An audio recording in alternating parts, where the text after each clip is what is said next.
And we just, from my standpoint, is that anything I showed him, he always had a different way to train on it.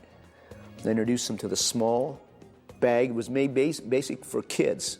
And I said, no, this is good for he calls it the hook kick. It's actually a round kick, because our hook kicks, so it's what we call now tech.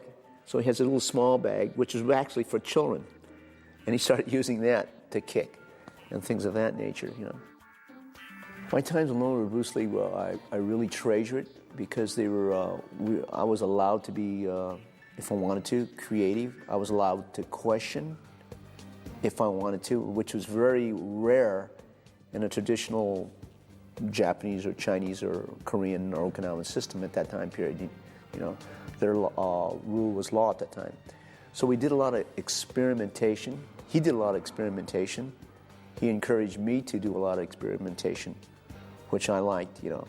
And the process was that it just grew from there by the mistakes we made, but we found to be very successful for training. And from there on, it was just like, for me, it was like every day was like a complete, what do they call that, satori, or an awakening. Because every day was new, it was alive, it was fresh, as he called it, fresh blood in the vein. It was never rehearsed. You know, we did a lot of questioning of whether it was workable, whether it was not workable. I enjoyed that part. And he did a lot of experimenting on me, which I liked. I felt in the beginning I took a lot of shots for him. I did, when I say shots, body shots and like that. And then he learned to control that a little bit better, where I felt very comfortable. And I think he felt I was durable, so he could experiment a lot. And then he would go back and teach it to his private lessons when he started to, by what he discovered through the process of just working out. In the acting part, I don't think this is just my take and I could be wrong, I don't think he really considered himself an actor. But I think he first considers himself a martial artist before an actor. But my own observation of him, he learned to act by just studying books, watching different people. He says that he wasn't going to try to act. He says he was just going to try to be himself. And if he could be himself, then he didn't have to act. You know, he's actually acting out what he really is, or doing what he really is. So his take on acting was just to be natural. And I saw that from his 1 or 2 lines in the Green Hornet to every picture he seemed to be more relaxed. Of course, there's a lot of people who say, well, he's not an actor. I don't know about that, because I don't know what a good actor is. But what he was doing was just, he said, I'm just going to express myself, and I wanted just to get across the point through action. Because he says, action is my form of acting. That's the basic line. He said, that's my form of action. It's an expression of what I do. And when I talk, it's just an expression, if he was in that situation, what he would do. For me, that was my first stunt job. And he said he wanted me to double for a mako.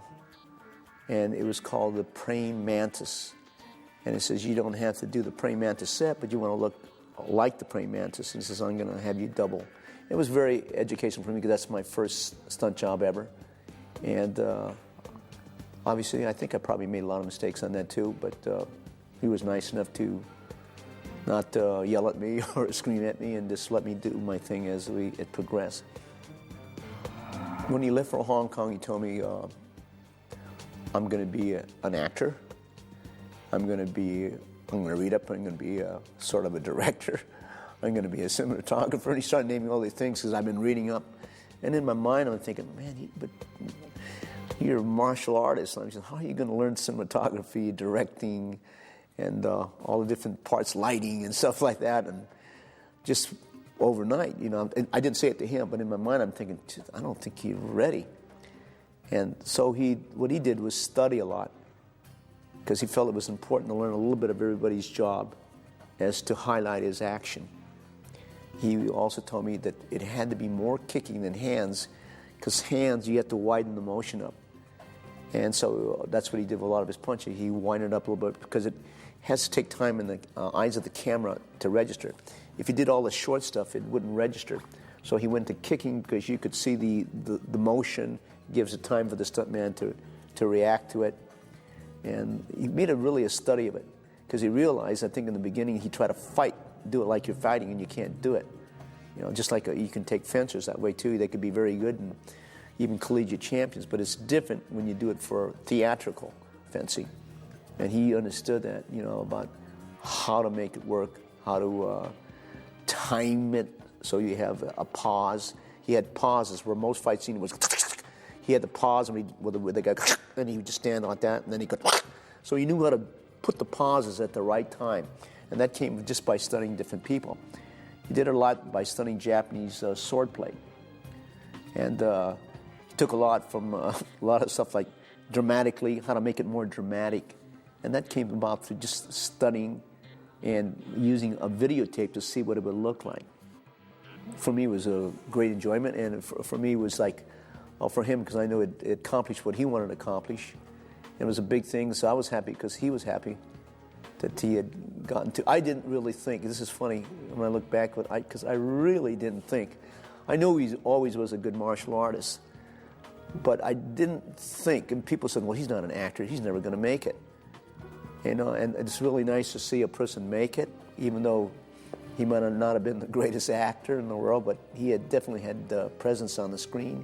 He was dynamic, and I knew he could do a lot of things for real, so that made it even more enjoyable to watch him get to that level. The only thing I remember about the Big Boss is he said he's working with a lot of Thai people, and he thought that was kind of interesting. He had a Thai champion there. He thought it would be nice to, because you know, he could research a little bit there too, and he could also make a film there. So the only thing I really remember about the Big Boss is that he's had a lot of Thai people on the set, and he said he'd like to make a good picture. But my opinion on the Fist of Fury, this is where he really wanted to promote the Chinese culture. You know, that he was not the sick man of Asia, and that's the lines were, I think, were well fitted, because that's what he was always trying to teach, that, you know, there's another part of the Chinese culture that people had not ever seen. Well, he was just ecstatic. He said, well, this picture topped it, and he was just very bubbly over the situation. And he says, I'm going to make it better. The next one, I'm going to make it, I'll top that one too. And he wanted to do that because it brought out the Chinese image. That was his big concern, because he didn't think it was a good image, especially in the Western world with he said the pigtails and with their hands folded through the jacket like that. It's too much of a stereotype. And so he wanted to break that stereotype of the Chinese. And he thought that by doing a Chinese martial art, people would appreciate the Chinese culture. And if they could appreciate the Chinese culture, he says, it's a good connection and appreciation of other cultures. And so I'm just doing my small part, you know, to educate the public. He was always in the thing that films could educate faster than anything. He says you could write a book. He said that there was no videotapes in those days, but he says you could write a book, you know, booklet or a book. He says, and that doesn't really educate, but one film can educate you. Whether it's the facts are true or not, it educates and people remember it. So I can educate faster through the film than I can through teaching.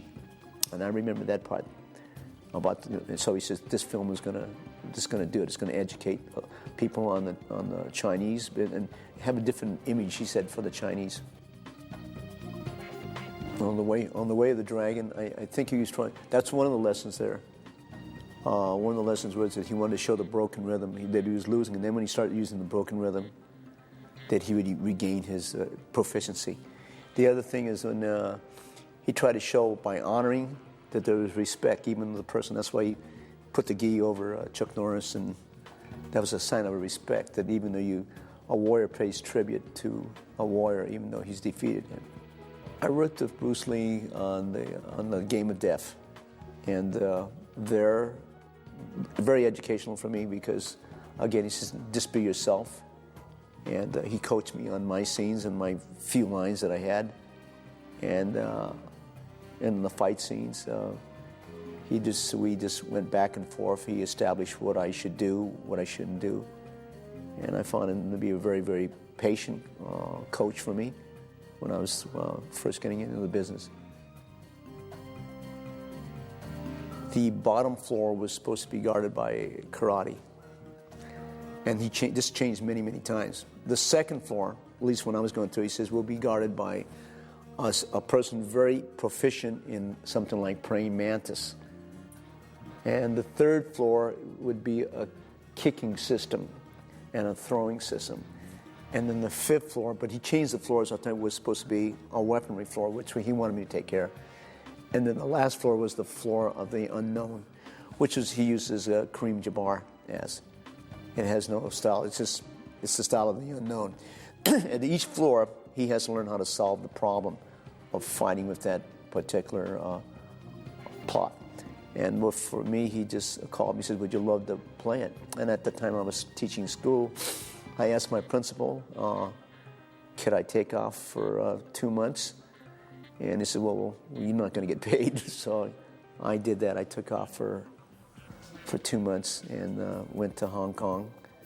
And he says, I'll make sure that you're taken care of, and you can make the picture from there, and then you can maybe put your input, and that might be good. And that's how it started. When we were filming in the New Territories, that was to establish my character as a kind of a disciplinarian and very, very strict with it and harsh to his students. That's why he has me do a lot of different things and sort of be a little bit too abusive with the people I'm working out. That was to establish my character. So we filmed in the New Territories and we shot shots there, but no one seems to find that footage, you know. And I don't know if that was just for that just segment there, and no one seems to have it. But I remember filming, and I remember shooting a lot of photos for advertisement or commercials for that particular partner. But I do remember it was filmed in New Territories. He was behind the film. He always coached me how my posture should be, the kind of attitude I should have, you know. And he just coached me every place. He said, no, I don't like that. You look like you're slopped over. And he has me going through different postures he thought that would be more appropriate to the character I was playing. Robert Lee was very nice to give that as a gift to me. And it was a picture with his voice in the background telling me, no, that doesn't look good. No, put it at that angle. No. Try it at this angle. You should know. That doesn't look too good. That looks not strong enough. So that will never go for... He would just coach me every place, and he would have me do the technique over and over and over again. And I think that it ran about seemed like 20 minutes of it, and which Robert said I could use, but be careful who you give it to, and et cetera, et cetera. When Robert showed me, then I do remember him coaching me. You know, you should do this, you should do that. Slow it down a little bit. It's going to go off the camera at that angle, and says, no, this is not dynamic enough. Things like that he would stress and talk while I was performing with the sticks or either with the nunchucks. I think I was in Hong Kong when Weintraub came over. I believe I was in Hong Kong, and he told me this. He thought it would be really good, and that he would probably postpone the work on his own project, Game of Death, and probably go with Warner Brothers on this particular picture they were working on. And he's very excited about it, working with the caliber people that were going to be in the picture. That's what I remember about it. And turned out to be pretty good by most people's opinion.